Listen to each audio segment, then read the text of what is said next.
Vamos a mirar ahora por dentro a las bolsas, a ver qué dicen también los gráficos. Soy de Javier Echeverry, de Daico Markets. Hola Javier, ¿qué tal? ¿Cómo estás? Muy buenas tardes. Buenas tardes, ¿qué tal, Fernando? ¿Cómo estás? ¿Qué tal todo? ¿Bien? Muy bien, estupendamente. Y Luis Francisco Ruiz, director de análisis de estrategias de inversión. Hola Luis, ¿qué tal? Muy buenas tardes. Muy bien, Fernando. Hola Javier, encantado. Hola, ¿qué tal, Luis? Has cambiado un poco hoy el escenario, Luis. Sí, hoy toca teletrabajo. Vamos así, toca en casa. Sí, para no contribuir a los atascos, Sí, señor. porque se están montando unas gordas. Sí, señor, muy bien. Hoy toca también viaje de ida y vuelta. No sabemos si van o vienen los índices europeos. Que para el que no lo sepa, pues también les afecta todo esto de la inflación. ¿No es así, Luis? Bueno, así es. Fíjate, bueno, a los índices europeos, a los índices de Estados Unidos y ya todos en su conjunto. Mira, te voy a dar los niveles clave y el escenario central con el que estamos trabajando para Europa en su conjunto. Entiendo que ahora mismo estáis viendo mi pantalla, ¿verdad? Solo por confirmar. Mismo, Luis. Ahora mismo no. Pues venga, ahora mismo. Ahora sí, ¿no? Ahora me dicen que fenomenal. Pues mirar, nosotros estamos trabajando con un escenario de consolidación que es el que más o menos os hemos comentado en las últimas semanas. Y ese escenario de consolidación lo que implica es que tenemos un fondo alcista, que claramente se ve en el Eurostoxx 50, yo creo que no hace falta explicarlo, y una tendencia o una fase lateral. Dentro de esta fase lateral tenemos claros que son un techo en el máximo anual, que es 4.252, y una base que le vamos a poner entre los mínimos de mayo y de julio, 3.904, 3.857, que es por donde pasa más o menos la media de 200 sesiones, y la directriz alcista. Bueno, esto cuando vemos el resto de índices europeos, pues es más o menos muy similar. Techo en máximo en el Nasdaq, por ejemplo, en 16.030, y base o suelo en 15.048, 14.845. Yo creo que es el rango que más o menos tenemos que barajar de aquí a las próximas semanas, meses, y es porque hay dudas, sobre todo, pues bueno, que quedan plasmadas en algunas variables, como es la inflación, que repunta con intensidad, y que mañana, por ejemplo, tenemos datos también tanto en Estados Unidos como en Europa, que probablemente confirmen que las sorpresas positivas o al alza en las subidas de precios continúan. Y si hay subidas de precios, una inflación más elevada, podemos esperar que los tipos de interés repunten, salgan de ese letargo, ¿no? Y que los bancos centrales se vean obligados a retirar un poquito todos esos estímulos monetarios o a reducirlos, el volumen de compras, y esto lo que está provocando es lo que estamos viendo en la actualidad, ¿no? Pues un aumento gradual de la volatilidad, que tampoco es algo muy exagerado, pero sí que tengamos algunas sesiones más de ida y vuelta en los mercados, y que sea, bueno, que exista un poquito más de movimiento, porque hasta ahora han estado muy intervenidos, tanto los mercados de bonos como los mercados, en este caso, bursátiles. En el caso del IBEX 35, pues bueno, fíjate, el rango es 9.310, 8.252. Y dentro de eso hay un rango un poquito más estrecho, con el mínimo en el mes actual, 8.551, y techo en 9.055. Y lo que más conviene dentro de estos comportamientos laterales, pues eso es una operativa en rango, como su propio nombre indica, ¿no? Intentar comprar en soportes e intentar vender en resistencias. Y esa es la operativa, las estrategias que estamos planteando en la actualidad. Ahora nos das también ideas, oportunidades que podemos encontrar, en este caso, fuera del IBEX 35. Un IBEX 35 que me va a dejar a mí en mal lugar, porque hemos empezado el programa, yo decía que en el acumulado del mes pues estaba en positivo, un mes en el que cualquiera que se dedique un poco al mundillo de la bolsa o el trading sabe que hay que tener muchísima precaución con los meses de septiembre. Se han dado la vuelta a todos los índices en Europa y bueno, pues ya ha entrado en negativo también en el mes. Es mucho más llamativo lo que ha sucedido en el caso del S&P 500, Nasdaq y Dow Jones. En el caso del Nasdaq, por ejemplo, una caída cercana o superior al 5% lo que veíamos de mes. Le quería pedir yo a Javier a ver si podíamos hacer una comparativa entre el Russell 2000 y el Nasdaq. Bueno, el Russell 2000, bueno, pues también ha ido tocado, ¿no?, en el mes de septiembre, pero quizás de los así índices que más conocemos en el caso de Estados Unidos es un poquito el que mejor lo ha soportado, por decirlo de alguna forma. Sí, desde luego. A ver, dame un segundito, a ver si te puedo poner la pantalla. Ahí está. Vale, no sé si estáis viendo ahora mi pantalla. Confirmado. Venga, fenomenal, muchas gracias. Ahí están. Mira, ahí tenemos una pequeña comparativa entre el Russell 2000 y el Nasdaq. Ambos dos podemos observar claramente que su tendencia es claramente alcista, que han empezado a romper esa zona, esa directriz primigenia que mantenían desde el día 23 de marzo del 2020, cuando llegaban a su cenit, digamos, en la caída del bichito que por fin se anunció, y vimos toda esta recuperación. Bueno, lo lógico sería que hubiéramos parado un poco en esta zona, como decimos siempre, después prepandémica, y sin embargo todos los estímulos han hecho que sigamos con este movimiento tan alcista. ¿Cuál es la diferencia fundamental y lo que yo vengo un poco a comentaros? Fijaos, en la última lateralización que ha sufrido el Nasdaq, que tampoco ha sido muy profunda, como podéis observar, simplemente hablamos del último tramo, del último movimiento que podemos ver del Nasdaq, ha roto ligeramente esa tendencia. Parece ser que está confirmando en esos 14.711,35, y sin embargo vemos en el Russell que la zona de lateralización era mucho más larga. Ya, digamos, esas empresas de mediana capitalización venían sufriendo un poco más todo este proceso inflacionista que viene un poco más de atrás, y que estamos viendo como muy probablemente vaya a ser una de las piedras de choque más importante a final de año y durante el año 2022. Por tanto, bueno, si transponemos un poquito ese canal lateral que ha ejercido un poquito el Nasdaq y vemos la posible caída, que hasta donde nosotros nos sentiríamos cómodos para buscar posibles entradas, estaríamos hablando de estos 13.871 puntos, donde sí consideramos que aquí puede hacer un rebote un poco más importante, que puede llegar a esta caída perfectamente, puesto que, como decimos, hay un montón de amenazas, sobre todo la inflación. Hemos visto cómo empiezan ya los bancos centrales a decir que efectivamente la inflación, bueno, pues no era tan estacional como en principio preveíamos, parece ser que puede durar un poquito más. Tampoco se alarmen, pero bueno, ya van empezando a dar estos sesgos de que efectivamente no es algo tan puntual. Bueno, pues haciendo un poco el mismo ejercicio y transportando un poco este canal lateral, si se rompiese, estaríamos hablando dentro del Russell de los 1.858 puntos. Esto sí, con un soporte mucho menos definido, como podemos ver en el caso del Nasdaq, mucho más claro. En el Russell estaría más difuso. Entonces, bueno, me parece que tiene un poco más de dinamismo la posible ruptura del Russell.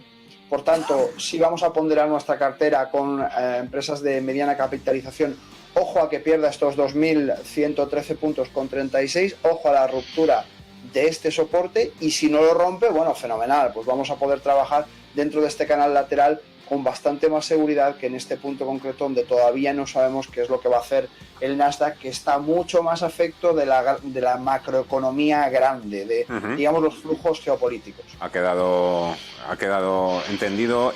Hoy en el mercado español estamos muy pendientes, por un lado, de lo que está sucediendo, se tira ya floja, por decirlo de forma diplomática, entre el fondo australiano IFM y Naturgy. Por cierto, recomiendo a todo el mundo también que le eche un vistazo a la última advertencia de la agencia de rating Standard & Poor's, que dice que las empresas españolas, las utilities, las empresas de electricidad, las van a pasar canutas, por no utilizar otra palabra aún más fea, con toda esta regulación, ¿no?, y esta ofensiva regulatoria que ha emprendido el gobierno español. Incluso dice que es probable que puedan coger sus inversiones y sacarlas del país. Así que si nos estamos quejando ahora mismo del precio de la luz, imaginaros lo que es tener altos precios y encima apagones. Bueno, y el otro foco de atención está en el sector financiero, porque se levanta la prohibición del Banco Central Europeo para que puedan volver a repartir dividendos, y hoy nos quedamos con la noticia del BBVA. ¿Podemos hacer, Javier, aunque sea rápidamente, el BBV?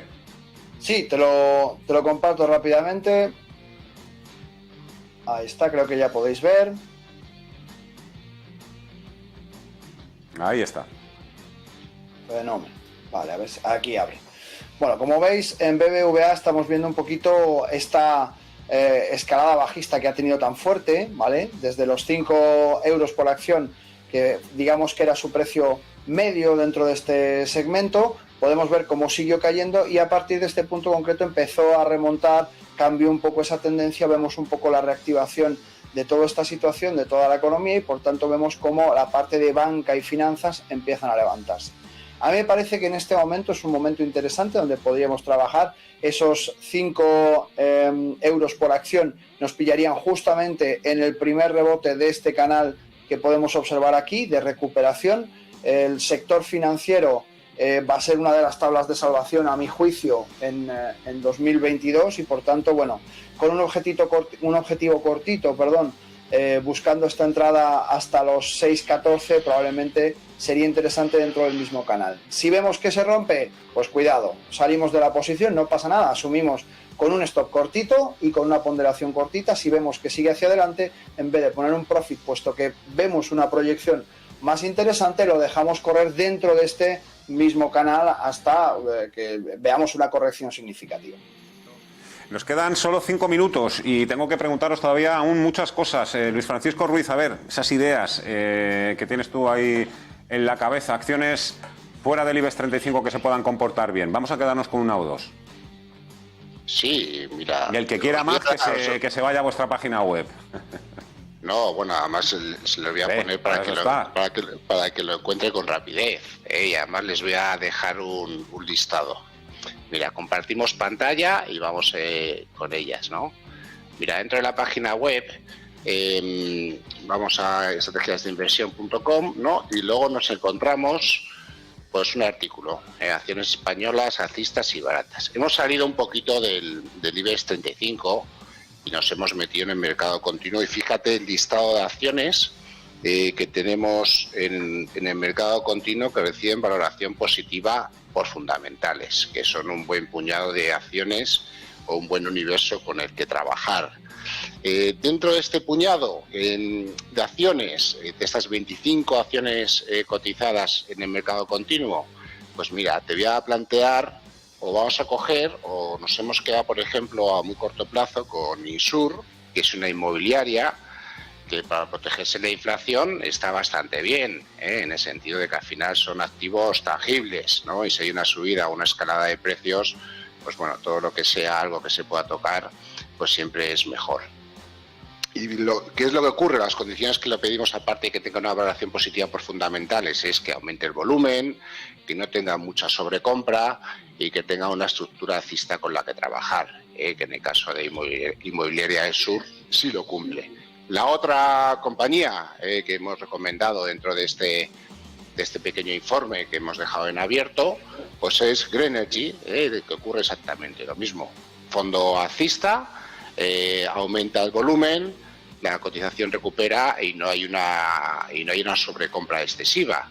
Luego pensamos que son acciones con las que se puede buscar una tendencia alcista sostenida o desarrollada, a poco que el entorno acompañe un poco, pero sí es cierto que ahora mismo a corto plazo el entorno está un poco revuelto.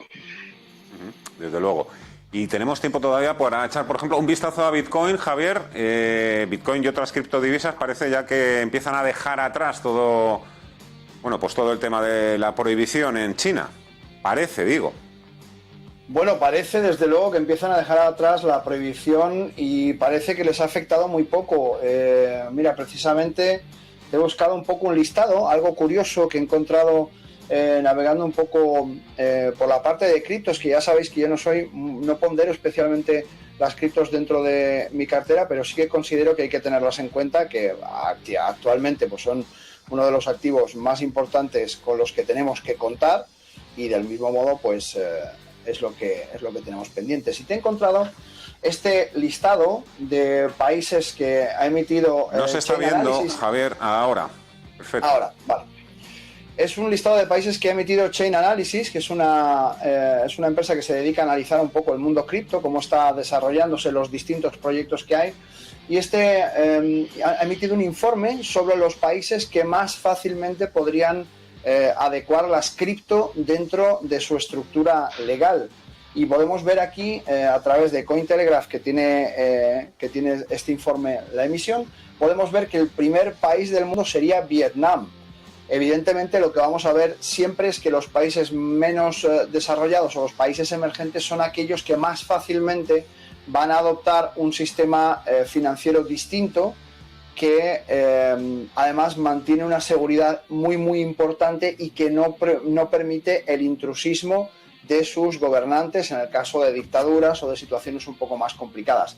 Lo que vemos también es que, lógicamente, toda esa parte inflacionista que tenemos en Argentina, que tenemos en Nigeria, que tenemos en Venezuela, todo eso es mucho más fácil de dominar. Además, en países, por ejemplo, como Venezuela, que ya tienen un histórico previo con el petro, que fue aquella cripto que crearon para intentar, paliar un poco la inflación y tener una moneda alternativa. Bueno, pues podemos ver que todos estos países subdesarrollados están empezando a apostar de manera mucho más fuerte. Ya hemos visto que Honduras ha conseguido ya instalar la moneda, la verdad es que con muy poco éxito, pero digamos que las economías emergentes son aquellas que con más ahínco van a intentar sacar las criptomonedas dentro de su estructura legal. Esto, pues lógicamente hace pues, que el resto de economías y que la economía tradicional pues tenga que estar un poco pendiente de los flujos de ese capital que van a irse moviendo dentro de los peer-to-peer.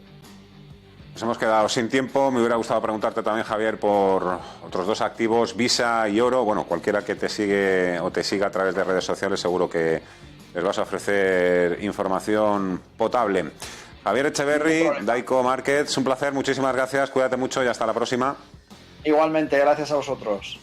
Luis Francisco Ruiz, director de análisis de estrategias de inversión, un fuerte abrazo, muchísimas gracias y hasta otra. Un placer, hasta la próxima.